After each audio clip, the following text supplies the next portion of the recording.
राष्ट्रीय पंचायती राज दिवस पर जम्मू के सांबा में कार्यक्रम। पीएम मोदी ने किया करोड़ों की परियोजनाओं का लोकार्पण और शिलान्यास।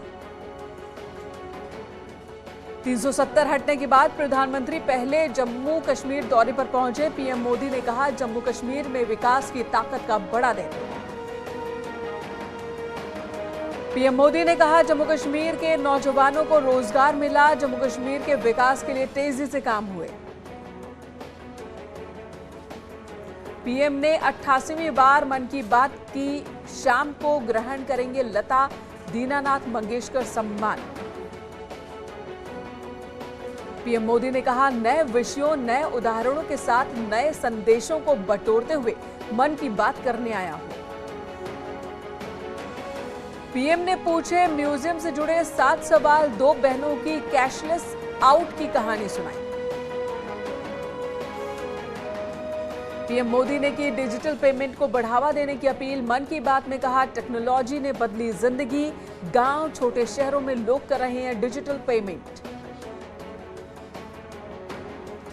जालौन में सीएम योगी ने किया कई परियोजनाओं का लोकार्पण और शिलान्यास। राष्ट्रीय पंचायती राज दिवस पर 25 पंचायतों को किया सम्मानित। साक्षी महाराज की भड़काऊ पोस्ट। घर में बोतल और तीर कमान रखने की सलाह दी।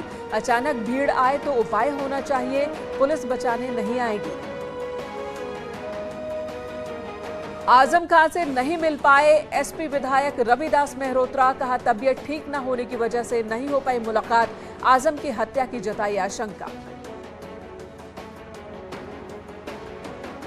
केशव प्रसाद मौर्य के बाद यूपी सरकार में वित्त मंत्री सुरेश खन्ना ने भी कॉमन सिविल कोड की वकालत की। उन्होंने कहा कि देश में एक कानून की जरूरत, सिर्फ शादी को छोड़कर सबके लिए कानून समान होना चाहिए।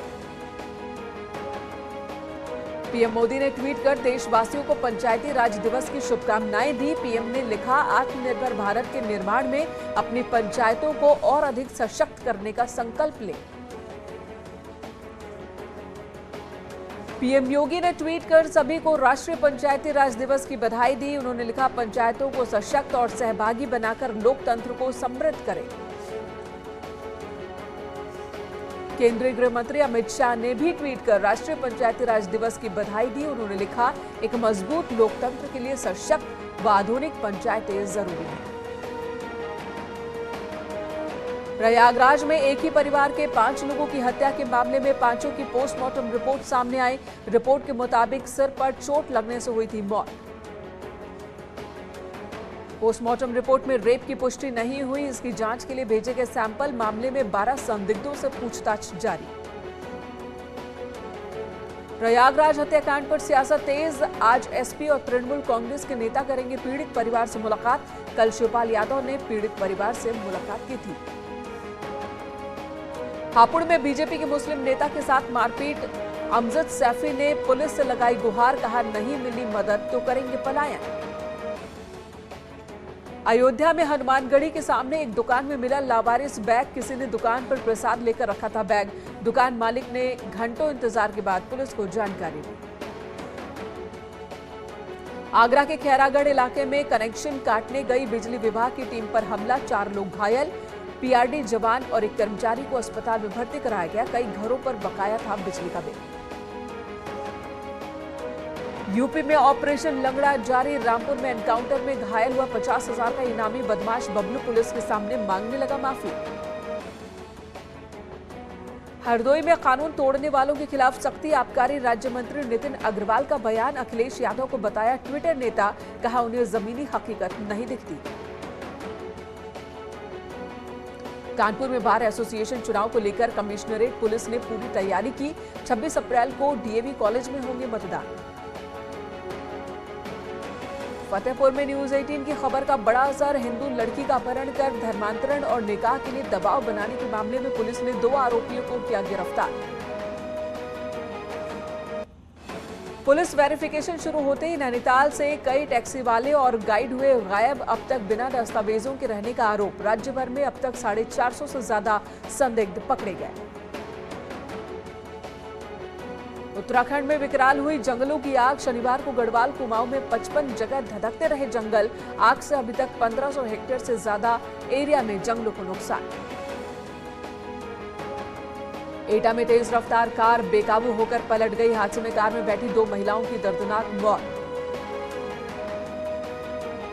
कार में लगी भीषण आग, कार सवारों ने किसी तरह बचाई अपनी जान। सुल्तानपुर में अन्नपूर्णा भोजनालय के मालिक से गोली मारकर लूट करने के मामले में पुलिस ने बदमाशों से एनकाउंटर, 3 बदमाश घायल। लखनऊ में इंस्पेक्टर के घर के बाहर खड़ी स्कॉर्पियो चुरा ले गया चोर। बाइक से आया और बाइक छोड़कर ले गया कार। वाराणसी में सरकारी अस्पताल में बने हीट स्ट्रोक वार्ड, गर्मी से अस्पतालों के मरीजों की बढ़ती संख्या को देख लिया गया फैसला। कानपुर में हादसे का शिकार हुए नशे में धुत दारोगा, डिवाइडर पर जा चढ़ी कार। गोरखपुर में लुटेरों के कुख्यात गैंग से पुलिस की मुठभेड़, चेकिंग के दौरान पुलिस टीम पर बदमाशों ने फायरिंग की। पुलिस की जवाबी कार्रवाई में 2 बदमाशों को गोली लगी। बरेली में अवैध कब्जा हटाने गई राजस्व टीम पर हमले की कोशिश, दबंगों ने राजस्व टीम की तरफ से हवाई फायरिंग की। लखनऊ में जज के घर में मिला केयरटेकर का शव, गलावेद कर हत्या की गई। मौके पर पहुंची पुलिस जांच में जुटी। सहारनपुर में खेत में लगी भीषण आग, 20 बीघा गेहूं की फसल जलकर राख। सहारनपुर में 2 गुटों में जमकर मारपीट, घायल पक्ष का आरोप, दूसरे पक्ष ने बाहर से गुंडे बुलाकर चलवाई गोलियां। मुजफ्फरनगर में बाइक सवार 3 सिपाहियों को रोडवेज बस ने टक्कर मारी, तीनों सिपाही गंभीर रूप से जख्मी। गोरखपुर में कोरोना को लेकर स्वास्थ्य विभाग सतर्क, अलग अलग स्थानों पर कोविड जांच के लिए 45 सेंटर्स पर ट्रेन मेडिकल स्टाफ समेत इलाज से संबंधित सभी प्रकार के इंतजाम किए गए। लखीमपुर खीरी में एसटीएफ और बदमाशों की मुठभेड़, 60 लाख की स्मैक बरामद, 2 अभियुक्त गिरफ्तार।